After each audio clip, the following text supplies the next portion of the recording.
Hi there, and welcome to Getting to Know Your Tools with John Deal.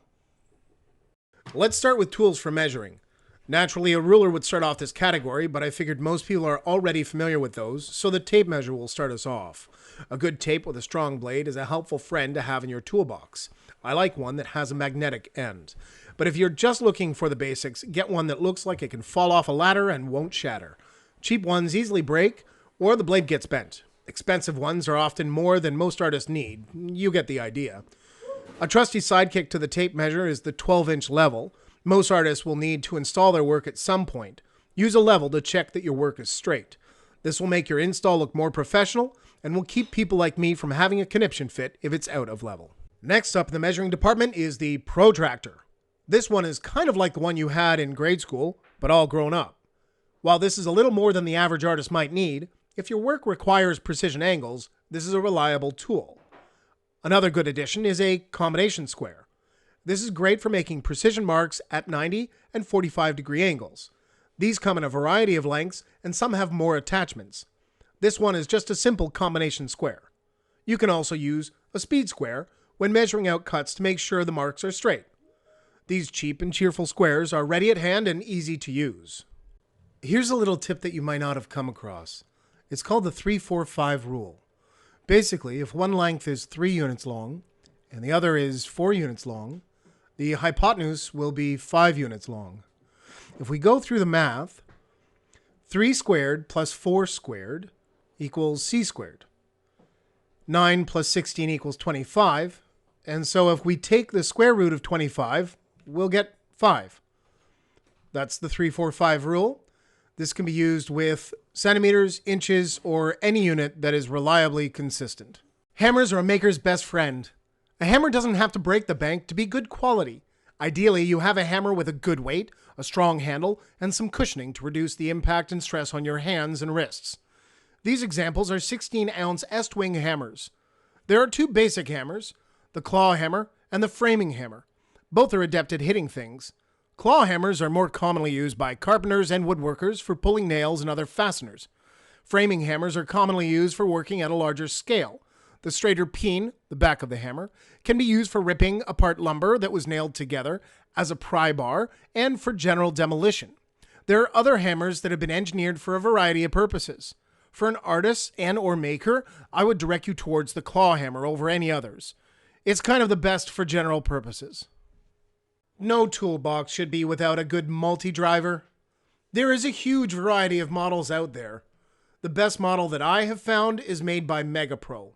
I always have one of these near me in my home, studio, or workshop.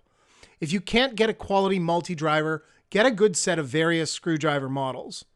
Generally, this would be a number 2 in each Phillips, flathead, and Robertson, but you certainly could purchase a number 1 and 3 in each of these types. Another handy-dandy tool to have at your side is a basic adjustable wrench. Of course, if you find yourself working with bolts more than occasionally, a full set of wrenches would be warranted. There are a lot of different fasteners. For us here, I wanted to focus on the more common types.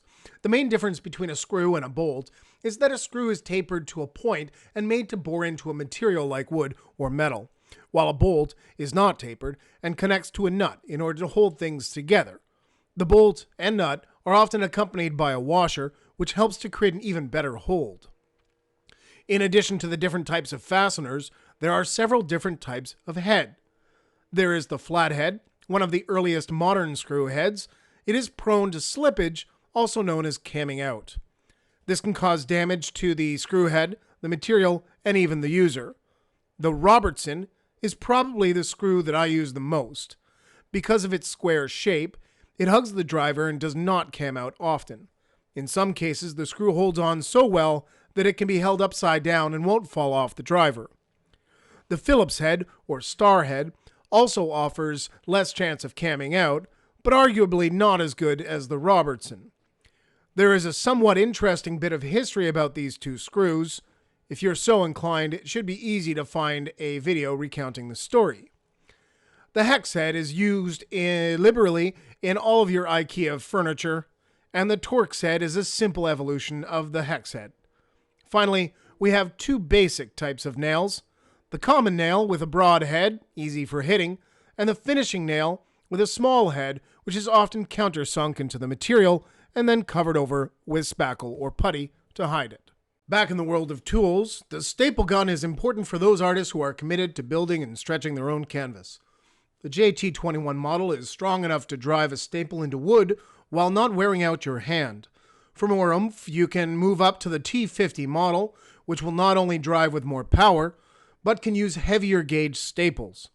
Overall, these are excellent at tacking one thing to another. I can't help but mention tape. There are so many different types of tape, I won't even attempt to cover them all. I almost always have some masking tape, electrical tape, and double-sided tape at hand. In the gripping and holding department, let's start with the common slip joint pliers. These have two positions. The first of the two sets the jaws close together so that they can touch, giving you a good strong grip on your material. The second setting widens the jaws and allows them to grip larger materials.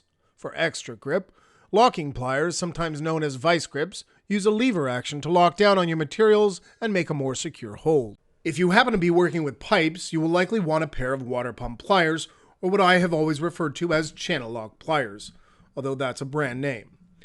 Lineman's pliers come in really handy if you're working with wire, as they're a good gripping plier with a wire cutter at the base of the jaw.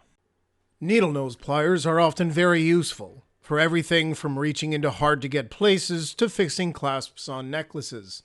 They also look kind of like an alligator's jaw, or perhaps a pterodactyl. Nom nom nom.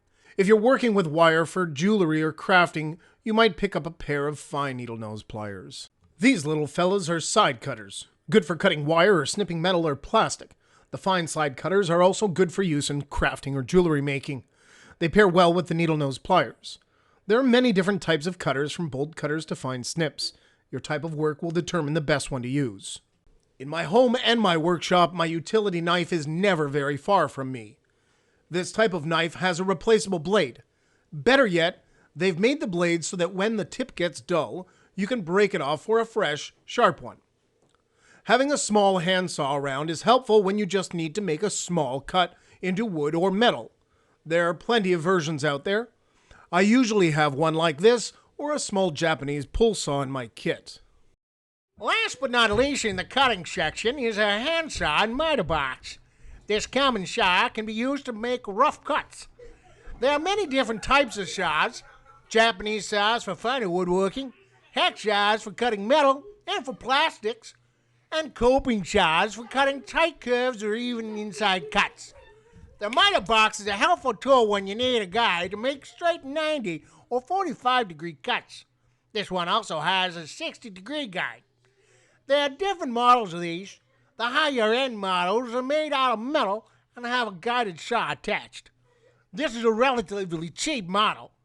I prefer a wooden model as they are a little more robust than this, but they don't seem to be easy to find as they once were. There's some good tutorials online for making your own, if you're so inclined. Heading up the painting section is the basic 2.5-inch Sash Brush. This is good for general use. The sash helps to control paint and get into corners.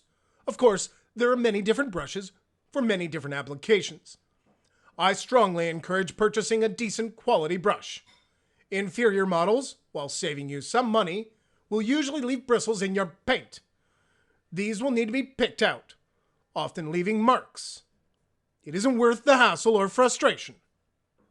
While you're in the paint section, pick up a brush comb. This little buddy will go a long way to keeping your brush in better shape longer. Use it to pull out paint that is settled towards the base of the bristles, close to the ferrule. Careful though, the tines can be sharp. Of course, we can't forget about paint rollers. We've got the roller cage and the roller sleeves. As with almost all tools, a good quality roller cage is a must. Cheap cages are made with cheap plastic, and if you try to put it on the end of a pole, it will often crack and break, making it not only hard or impossible to use with a pole, but also potentially causing a mess. Wooden handles with a metal ring at the base are the best that I have used so far. Basically, you want to make sure that the base of the roller cage has some reinforcement. Using a roller with a pole is much easier on your wrists and arms, allowing you to do better quality work and more of it. As for the roller sleeves, there are many different types. A low pile roller like a 9mm is good for a flat wall with little texture. The low pile also means that it doesn't absorb a lot of paint. A high pile roller sleeve is good to use on a brick wall or cinder block walls, or in cases where there is a lot of texture like stucco. Then there's rags. Not exactly a tool per se, but important to include in the painting section. Installing and removing work from spaces almost always requires some cosmetic repair. Most galleries have drywall, so having a couple of drywall knives on hand is important. For the most part, if you are not repairing walls regularly, you could get away with using the plastic blades. You can buy these at most hardware stores and even dollar stores. However, these are really only single-use blades, and personally, I think that's wasteful. A good small putty knife and a 6-inch blade round out any toolbox. Better yet, these can be used for applying paint or even gesso if you get good with them. As a cardinal rule, they must be kept clean. Do not leave any drywall compound on the blade. It'll cause the blade to rust, and when it's time to drywall, your blade will leave rust marks and even gouges in the drywall compound you're trying to apply. If this does happen, break out some sandpaper and give them a sand until they're clean again. Personal protective equipment, or PPE for short, is an important part of an artist's or a maker's kit. Good eye protection that fits and is comfortable for those times when you may be exposed to flying particles, like wood chips while hammering or sparks when grinding metal, can be a life-changing decision. Accidents can happen, and being prepared could make a big difference. If you're working with rough wood or metal, work gloves can really save your hands from nicks, cuts, and splinters. If you're hammering a lot, shoveling, or carrying heavy things, work gloves can greatly reduce the impact and wear on your hands. In other words, we could say that work gloves are super handy. When your work or the environment you're in produces loud or shrill noises, a pair of ears, as they are affectionately known, or ear protectors, can save your hearing in the short and the long term. When working in a loud shop where sounds can reverberate, you may suffer hearing loss over time. I find that loud noises give me a headache over a short period of time, so I like to wear them to protect my ears and my head. They're even great if you're in a general area and just want to reduce distractions and focus on your work, like when your friends can't stop replaying the same meme and you really just need to study. Now, if you're in an area where there are toxic fumes in the air, you really need to wear a respirator. The one here is pictured without the cartridges attached. There are many different types of cartridges that you can use for many different applications.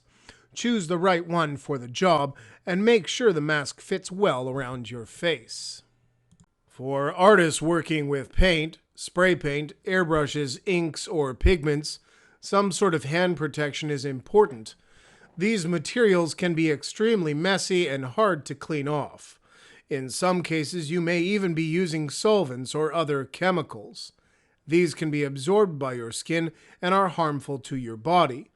Creating some sort of barrier to your skin is a part of protecting your health. Barrier cream will create a barrier between your skin and the environment. It lasts for a while and isn't as cumbersome as gloves can be.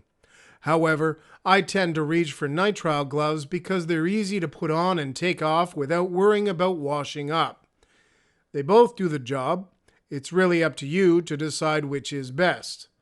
I would suggest, though, that even if you prefer barrier cream, it's not a bad idea to have some gloves for backup just in case. I've saved the best for last. This tool is my favorite. Commonly referred to as a 5-in-1, this multi-tool has a broad range of uses. Each different part of it has an application. It's great for pulling nails or staples, scraping surfaces, picking at stuck bits, cleaning rollers, and whacking things. I always have one in my toolbox, no matter what the job. Not all of these tools are necessary for your life to be complete, but many of them will make for a happy and helpful toolbox that is ready for you when you need it. Thank you.